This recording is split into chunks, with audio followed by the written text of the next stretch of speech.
नमस्कार दोस्तों, आज हम शुरू कर रहे हैं हुमायूं की 15 साल जो कन्नौज का बिलग्राम युद्ध हारने के पश्चात वह कहाँ जाता है और क्या करता है।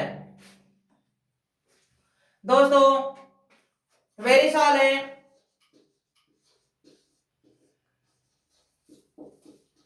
अमरकोट में। इधर हुमायूं अपने भाई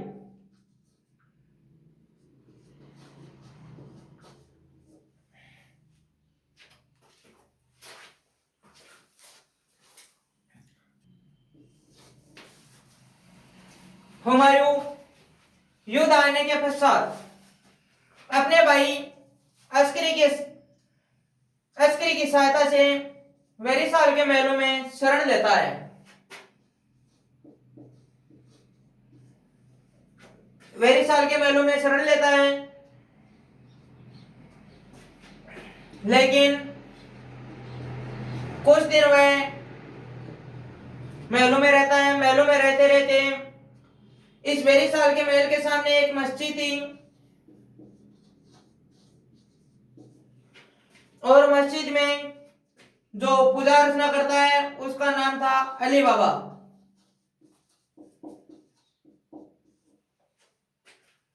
हुमायूं अपने कमरे में सोता है, लेकिन आपको पता है कि कितने देर सो सकता है। वह इधर उधर डोल रहा था। डोलने के कारण अचानक अपने कमरे में डोल रहा था, अचानक खिड़की से अली बाबा की एक पुत्री नजर आती है, हमीदा बानो।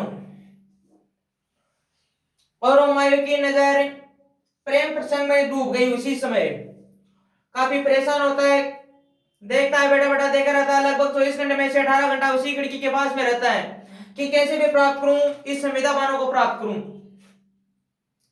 अब हमीदा बानो की उम्र थी 13 वर्ष और हुमायूं 1508 से देख लो कितना टाइम होता है, लगभग 30-32 साल का होता है। अब देखो, 30-32 साल का लड़का और 13 वर्षीय लड़की के पीछे डोल रहा है। इसके कारण हुमायूं परेशान होकर वेरिसाल के पास में जाता है और बोलता है कि मुझे किसी भी हाल में यह लड़की हमीदा बानो चाहिए, चाहे कुछ हो इसके लिए। हुमायूं बोलता है कि समय मिलने पर मैं मेरे मौलवी से बात करूंगा और फिर बता दूंगा तुझे। इसका गुरु अली बाबा हिंदाल का गुरु था और अली बाबा हिंदाल का गुरु है। इस कारण हिंदाल को भी है। हुमायूं जाकर कहता है कि तेरे गुरु से बात कर। हुमायूं जाता है और बोलता है कि किसी भी तरह प्राप्त करनी है तो हमीदा बानो को प्राप्त करनी है। मेरे को पता नहीं है कि हिंदाल किसी भी हाल में तेरे गुरु से बात कर और मेरे को हमीदा बानो चाहिए। तब हिंदाल भी बोलता है कि समय मिलेगा तब बात करूंगा गुरुदेव से, मेरे पीर से बात करूंगा समय मिलने पर, पहले नहीं कर सकता। अब एक दिन की बात है कि हिंदाल और वेरिसाल दोनों एक जगह आते हैं।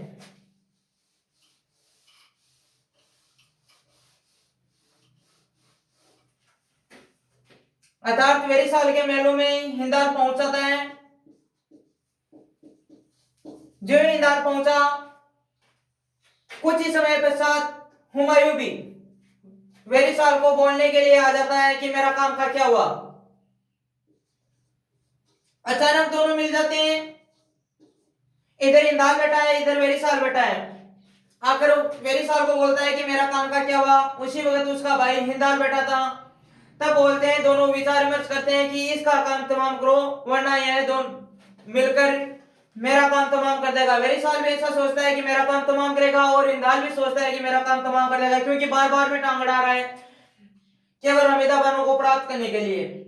अब वेरिसाल और हिंदाल दोनों मिलकर अली बाबा के पास में जाते हैं और बोलते हैं कि किसी भी हाल में यह पुत्री हुमायूं की साथ में निकाह होनी चाहिए। हमीदा बानो और हुमायूं दोनों का निकाह होता है 29 अगस्त 1541। 29 अगस्त 1541 को विवाह हो जाता है इनका। इसके पश्चात दोनों आराम से रहते हैं वेरीसाल के महलों में ही। अब देखो कितना बड़ा आशिक है, रहने के लिए इसके पास में मकान तक नहीं है, जेब में रुपया नहीं है, लेकिन फिर भी इसकी चाहत हो रही है।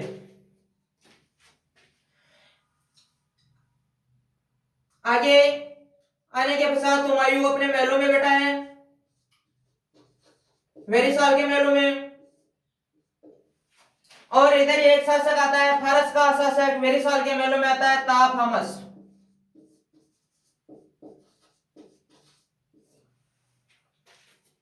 ताहमास शासक है और वेरीसाल से मिलने के लिए आता है, फारस का शासक है ये।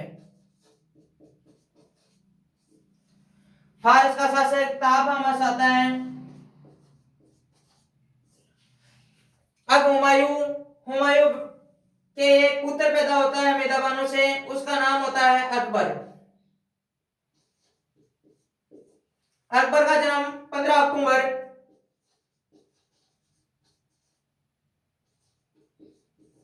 1542 को हुआ था। इस दिन वार था रविवार। दोस्तों प्रताप का जन्म भी रविवार को हुआ था और 1857 की क्रांति वह भी रविवार को दिन ही हुई थी। फारस का शासक ताहमास आता है वेरीसाल के महलों में और इधर हुमायूं इस अपने पुत्र अकबर को खिला रहा है, अर्थात गोद में लिए हुए इधर उधर घूम रहा है। तभी ताहमास वेरीसाल को बोलता है कि यह कौन है, इसका परिचय करवाते हैं। तब बोलता है कि यह भारत का शासक हुमायूं है। इतने कहने के पश्चात ताहमास हुमायूं को बुलाता है और बोलता है कि क्या तेरे को भारत की आवश्यकता है। तब यह बोलता है कि लाओ दे दो, भारत की आवश्यकता क्यों नहीं है। तब यह बोलता है कि ऐसे मेरे ने क्या पॉकेट में डालकर रखा है ताकि तेरे को मैं भारत दे दूं। तब यह बोलता है कि मैं 2-3 शर्त बोल रहा हूं, वह शर्तें पूरी करेगा तब भारत मिल सकता है तुम्हारे को। पहली शर्त थी कि सियावंश का पालन करेगा।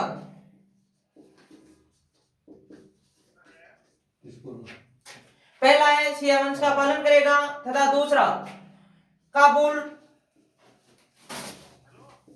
तथा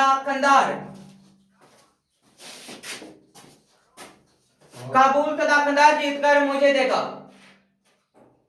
हुमायूं सुन्नी था। दोस्तों मुस्लिमों में जैसे हिंदू धर्म में वैष्णव और शैव, उसी तरह मुस्लिम धर्म में भी शिया और सुन्नी है। फारस का शासक ताहमास है, वो शिया वंश का पालन कर रहा है, इसको बोल रहा है और इधर बोल रहा है कि काबुल तथा कंधार जीतकर मुझे देगा। ताहमास ने जो ही कहा कि हुमायूं शिया वंश का पालन करेगा, तब बोलता है कि बाप की कसम शिया वंश हूं आज के बाद में क्या हूं, शिया हूं। फिर बोलता है कि काबुल तथा कंधार जीतकर मुझे देगा। तब बोलता है कि काबुल तथा कंधार तो मेरे ही हैं, आसानी से प्राप्त कर सकते हो, कोई दिक्कत नहीं है। तब बोलता है कि काबुल तथा कंधार तेरे थोड़ी हैं, वो तो तेरे भाई कामरान के पास में है। अब दोस्तों शुरुआती दौर में कामरान ने अपना हिस्सा हुमायूं ने अपना हिस्सा कामरान को देकर आ गया था, काबुल तथा कंधार को। इसके कारण यह तो उसके पास में है, उसको जाकर बोलो और वह काबुल तथा कंधार मुझे दिलवाओ। तब हुमायूं जाता है काबुल, पहले आक्रमण करता है कंधार पर और जाकर अपने भाई साहब को बोलता है कि कामरान, जो तेरे को मैंने उस समय राजा बना था उसी समय कंधार और काबुल दिया था, वह काबुल और कंधार मेरे को वापस दो। तब वह बोलता है कि मेरा हाथ देखा आना है, अगर लगाया कांटा तो समझ में नहीं आएगा। तब बोलता है कि नहीं, मैं काबुल और कंधार नहीं दूंगा, चला जाओ यहाँ से, बड़ा बेकार आदमी हो तुम तो। इतना कहने के पश्चात हुमायूं सेना लेकर इस पर आक्रमण करता है और कंधार को जीत लेता है। कंधार को जीतने के पश्चात वह अपना दूसरा आक्रमण काबुल पर करना चाह रहा है और काबुल आता है, काबुल को घेराबंदी कर देता है। जो ही काबुल की घेराबंदी की और कंधार से चलकर वह वापस काबुल आ रहा था हुमायूं, उसी समय हुमायूं का छोरा अकबर अर्थात 5 वर्षीय छोरा अकबर मिल जाता है अस्करी के हाथों में, अर्थात अस्करी भाई था इसका। अस्करी को यह 5 वर्षीय अकबर मिल जाता है और इसका किडनैप या अपहरण कर लेता है। अपहरण करता है और ले जाकर अपने भाई कामरान को देता है अस्करी। अस्करी बोलता है कि लो भाई साहब, दुश्मन की सबसे कमजोर नस पकड़ ली। क्यों?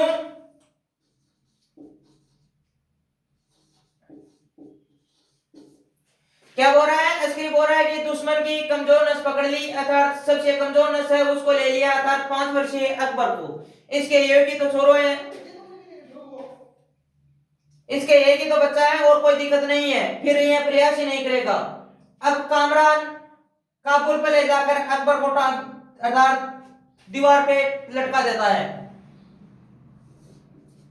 कामरान अकबर को 5 वर्षीय अकबर को ले जाकर काबुल की दुर्ग पर लटका देता है।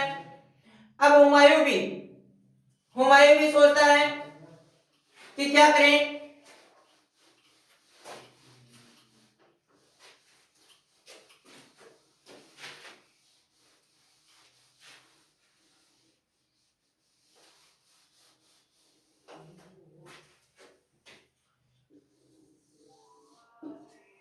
हुमायूं भी सोच रहा है कि क्या करें।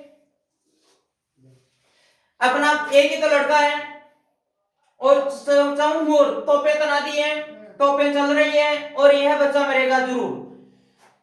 फिर अचानक ही बोलता है अपनी सेना को कि तोपे बंद कर दो और फिर बोलता है कि 2 मिनट रुको और विचार विमर्श करने दो। दोस्तों, विचार विमर्श करने के पश्चात हुमायूं के दिमाग में एक ही चीज आई, वह चीज है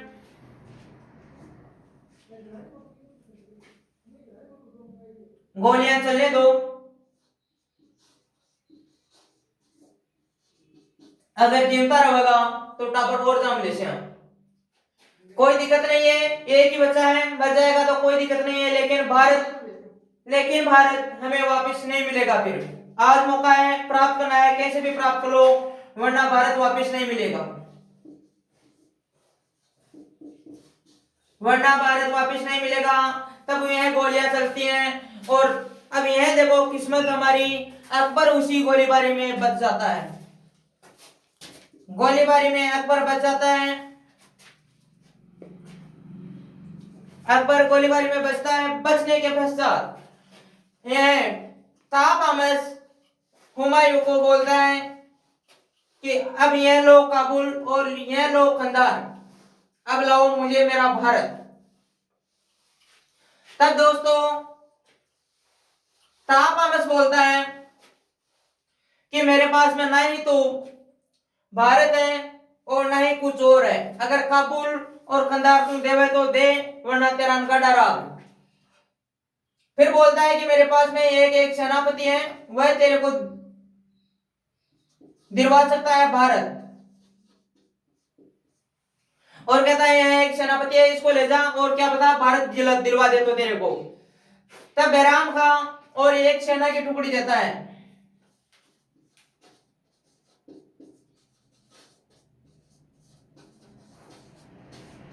एक सेना की टुकड़ी देता है। हुमायूं बैराम खां और सेना की टुकड़ी को लेकर चलता है भारत पर विजय के लिए।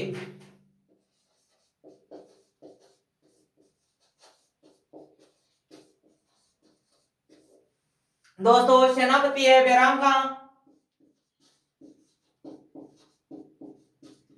अब इस समय भारत की क्या स्थिति है, तो 1545 में शेरशाह सूरी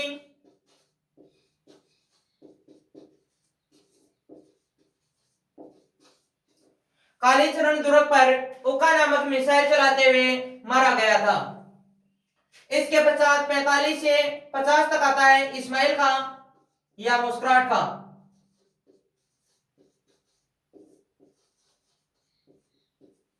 इस्माइल खां सूरी वह भी चल बसता है 50 में। 1550 में इस्माइल खां सूरी चला जाता है। इसके पश्चात में आता है सिकंदर सूरी।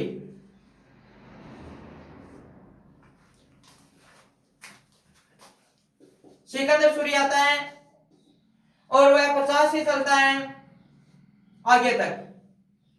अब सिकंदर सूरी की भी किस्मत चौथे चंद्रमा में थी, क्योंकि यह भी काफी परेशान था और इधर प्रयास कर रहा है बैराम खां के नेतृत्व में हुमायूं भारत प्राप्त करने के लिए। बैराम खां और हुमायूं दोनों मिलकर आक्रमण करते हैं सिकंदर सूरी के पर, और सिकंदर सूरी पहला युद्ध होता है मछुआड़ा का युद्ध।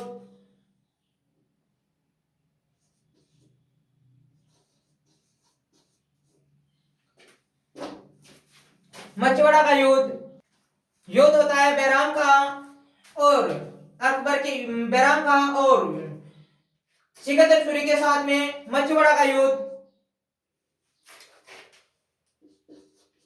15 मई 1555।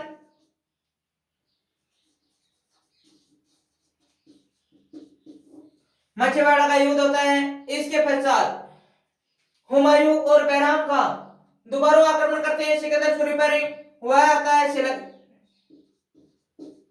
सिलहट का युद्ध। यह होता है 22 जून 1555। 22 जून 1555 को युद्ध होता है।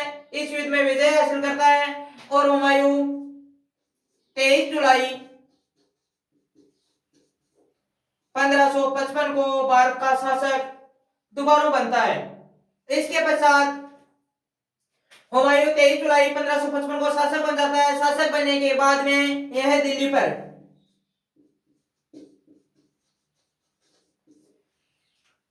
दिल्ली को मुख्य केंद्र बनाता है।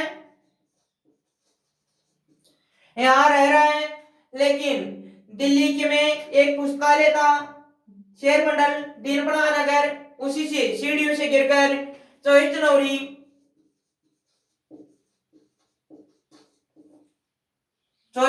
1556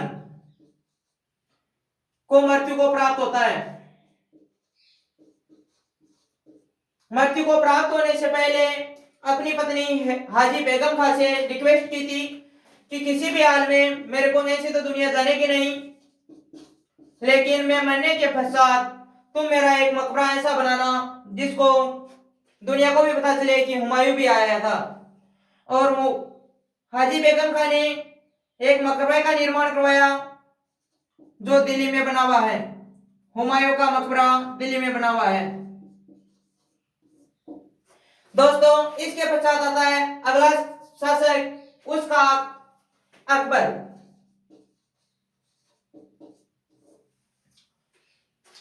दोस्तों, अब अकबर की बात हम अगले पार्ट में करेंगे। अब आप लोगों से एक रिक्वेस्ट है कि आप हमारे चैनल को ज्यादा से ज्यादा सब्सक्राइब करें तथा बेल आइकन को जरूर दबाएं। धन्यवाद दोस्तों।